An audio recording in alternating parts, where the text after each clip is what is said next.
राजा मुनीब मेरे साथ लगातार जुड़े हुए। राजा मुनीब, अगर मैं पोल ऑफ पोल्स की बात करूं तो जो अब तक का एग्जिट पोल में जो उनका आकलन है वो ये कह रहा है कि बीजेपी 31 सीटों तक जा सकती है, 42 एनसी और कांग्रेस के हाथ आ सकती हैं, 7 पीडीपी और 10 अदर्स को देने की यहां पर बात हो रही है। 370 का जिक्र आलोक सर ने यहां पर किया और उन्होंने कहा कि ये 370 की बात एनसी करती रही है, पीडीपी भी करती रही है।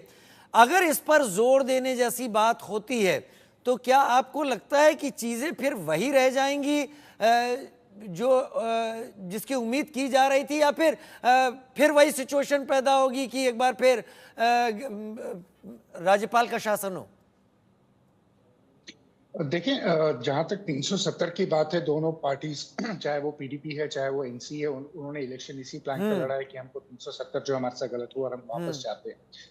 बट इसमें कांग्रेस ने बड़ी टैक्टिकली एक चुप्पी साधी है कि वो क्या चाहते हैं क्या नहीं चाहते हैं। हालांकि मुझे याद है कि खारगे जी का एक प्रेस नहीं, आप कॉन्फ्रेंस सही हुआ कह था रहे हैं। मेरे कश्मीर में। साथ कांग्रेस के एक प्रवक्ता भी शामिल हुए थे। उन्होंने कहा था कि आप हाँ, हम पर बिला वजह ये बात ना बोलें, हमने 370 पर कुछ नहीं कहा है। तो ये हाँ, नहीं स्टेटमेंट नहीं, एक का उन्होंने है मेरे पास।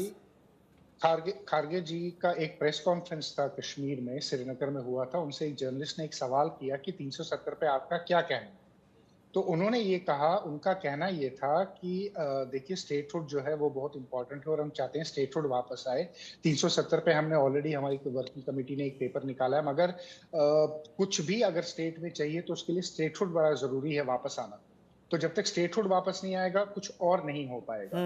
उनका कहने का विश्लेषण ये था। तो वो कहीं ना कहीं टैसिटली कश्मीर में ये सिग्नल कर रहे थे कि अगर एनसी और पीडीपी जो है वो 370 की मांग कर रहे हैं तो हमको उसमें कोई आपत्ति नहीं। तो उनका उस बयान का जो मैं एनालिसिस करता हूँ वो ये करता हूँ कि उन्होंने बड़ा टैसिटली, बड़ा सॉफ्टली ये बोला कि हमें कोई आपत्ति नहीं है कि अगर, क्योंकि स्टेटहुड के बाद ही बाकी चीजें आएंगी, स्टेट आएगी तो 370 आएगा, तो पहले स्टेटहुड आएगा, उसके बाद जो बाकी है फिर उसके बाद उन पे देखा जाएगा। तो वो उनका एक जो है वो बड़ा आश्चर्यजनक मुझे बयान लगा उनका, क्योंकि वो कांग्रेस पार्टी की लाइन से थोड़ा हटकर। बट अगर वहां देखिए, 370 वापस आना ना तो एनसी ला सकती है, ना पीडीपी ला सकती है, ना कांग्रेस ला सकती है। 370 सिर्फ पार्लियामेंट ऑफ इंडिया जो है उनके पास ये पावर्स हैं कि वो लेकर आएंगे। तो पहली बात तो ये बड़ी क्लियर है, और पार्लियामेंट से तो ये होने वाला है नहीं। तो आपको लगता तो है मुझे नहीं ये सिर्फ जुबानी जमा खर्च किया गया है इलेक्शन में कि ये लोगों हाँ, को उस सेंटीमेंट्स के साथ जोड़कर केवल वोट हासिल किए जा सके और आगे ये ठीकरा सेंटर पर डाल दिया जाए? जी, ये बिल्कुल वोट हासिल करने के लिए कश्मीर में सेंटीमेंट्स को दोबारा से एक बार अपनी तरफ लेने के लिए इन्होंने ये 370 का प्लान खेला है। दोनों पार्टी जानती है कि ये पॉसिबल नहीं है, कांग्रेस भी जानती है कि उनके बस में नहीं है 370 वापस लाना। इसलिए ये क्या करेंगे, ये इन्होंने 370 का मुद्दा तो बनाया, अभी उसको सेंटर पे डाल देंगे कि हम तो कोशिश कर रहे हैं मगर सेंटर नहीं चाहती, और वोट लेने के लिए इन्होंने ये पूरा ये खेल रचा है 370 को लेकर। क्योंकि डेवलपमेंट की जहां तक बात होती तो फिर आलोक सर से एक बात पूछता हूं। आलोक सर, जब चुनाव चल रहे थे, और मैं गलत नहीं हूं, आप इस बात को करेक्ट कीजिएगा, मुझे याद आ रहा है कि शायद जम्मू में महबूबा मुफ्ती ने बयान दिया था कि मैं चैलेंज करती हूं कि 15 से ज्यादा सीटें लाकर भी बीजेपी नहीं दिखा सकती।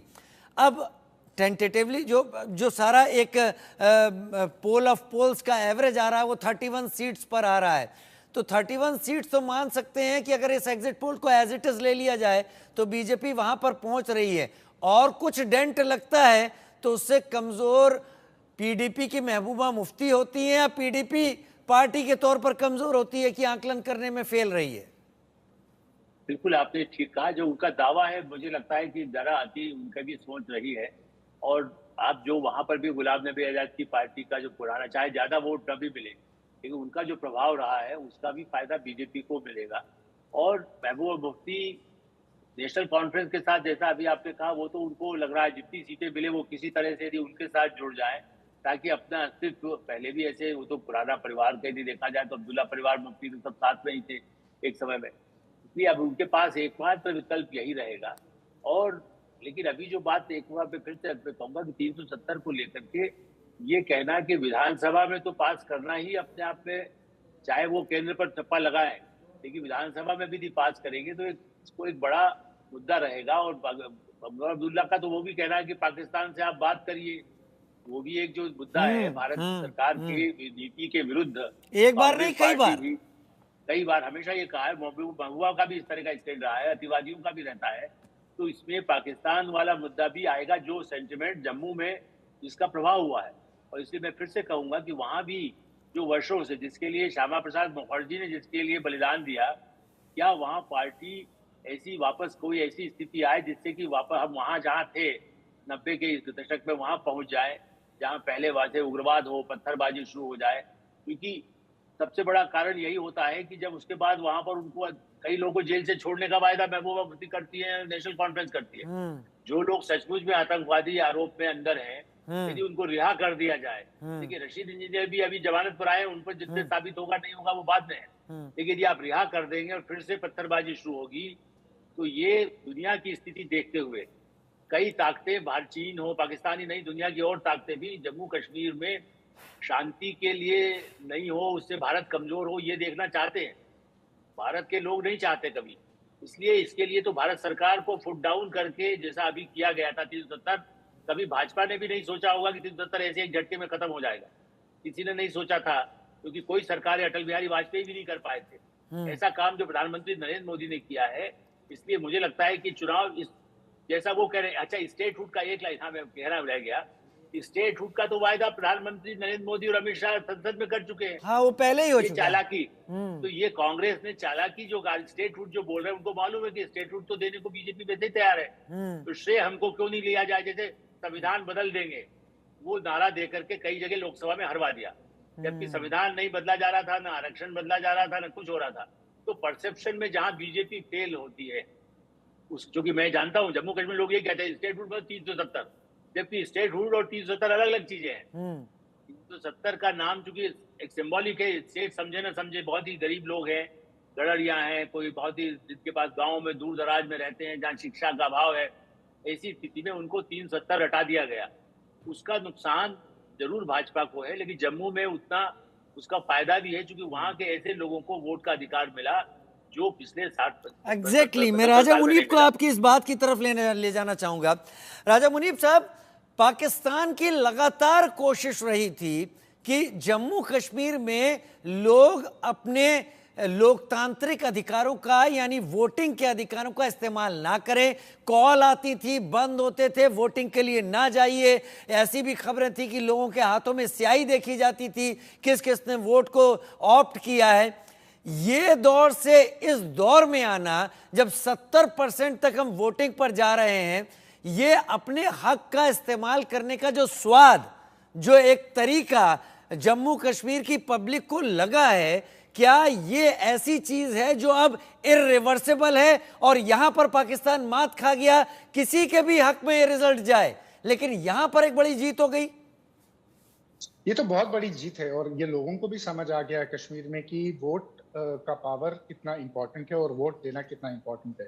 पाकिस्तान को तो 2019 के बाद मात मिली गई थी कश्मीर में, उसके बाद उनके पास कोई भी नहीं रहा, क्योंकि उनकी सेपरेटिस्ट पॉलिटिक्स खत्म हो गई, उनकी पत्थरबाजी खत्म हो गई, सब कुछ खत्म हो गया। पाकिस्तान का जितना इंफ्रास्ट्रक्चर था कश्मीर में 90% 95% जो है वो डिस्ट्रॉय हो गया।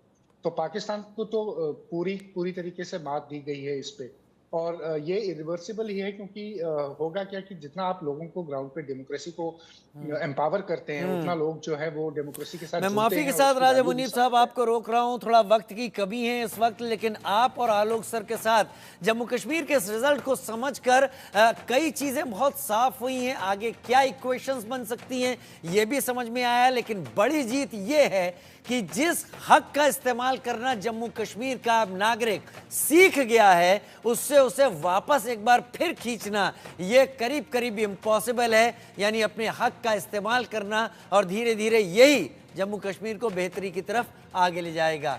छोटा सा ब्रेक, जल्द हाजिर होते हैं।